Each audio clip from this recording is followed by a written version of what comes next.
Hey guys, welcome to Helios Staking and our AshSwap Getting Started series. Today I'm just going to run through the AshSwap governance, how you lock the AshSwap token or the Ash token and the benefits it gives you, and how the governance works within the platform and how locking your Ash works within the platform, the benefits it gives you and the benefits it gives the platform.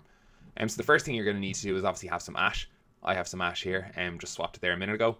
Then I'm going to head over to the governance piece or the governance platform.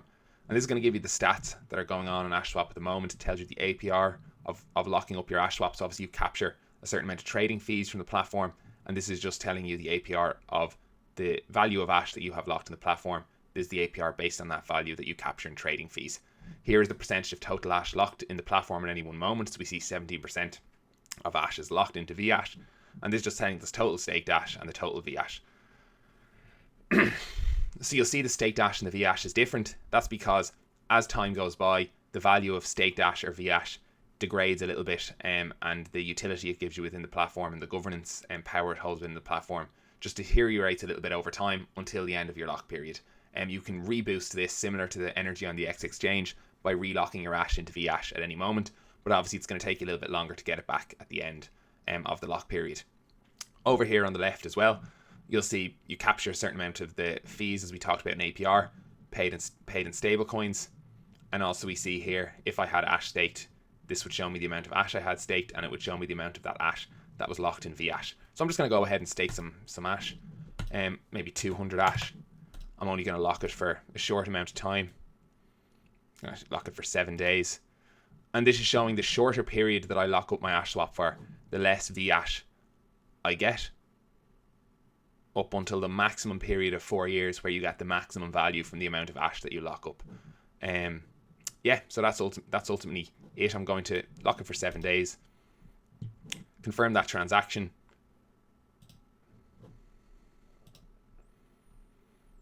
and this just shows you, as I was talking about, how much Vhash is locked in the platform right now, and based on the current situation, how it's going to change over time and the unlock schedule over the 4 years. So the lock has succeeded. I locked up 200 Ash for a week. This shows you then the boost status. If you have any farms, it shows you can achieve up to 2.5 times boost on your farms, farming Ash tokens in selected farms. The Ash farms, so Jewel USD, I'm not sure what the second one is, but eGold and CGO, Ash and Jewel Ash, anything that has Ash farm beside it, as well as giving you trading fees from the platform. Also provides Ash emissions to people who provide liquidity to that pool, and this essentially here, farm boost, just shows you the boost that you receive, or this page will show you the boost that you receive from within those farms, up to 2.5x Ash emissions based on the amount of Vhash you have staked. Farm weight voting. So if you have Vhash staked, which I do right now, I can vote on where the Ash is, where most of the Ash emissions go within the farm. So say I'm staking USDT Ash, I can go down here and I can say I want USDT Ash 100%.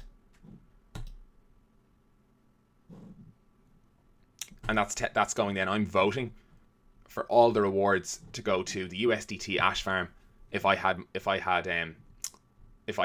any of my tokens, or if I had any LP provided to that farm. So I'm essentially using my governance rights within the platform to try and work towards my benefit.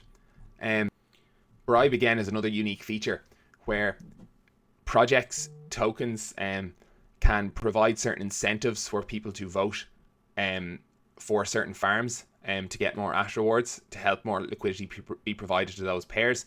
So if you go to the bribe page, you will see, say if I was to vote on the USDC, USDT, BUSD pool, I would receive a share of $1.44 dollars, or 144.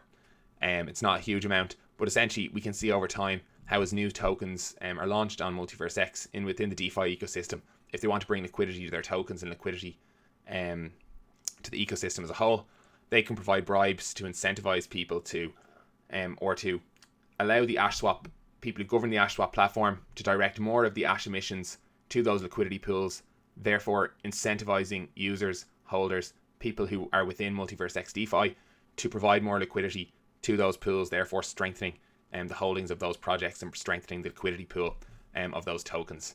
And then we have proposal voting here. Essentially, if there's any proposals to make any changes to the AshSwap platform, they'll come up here and you'll be able to vote on them.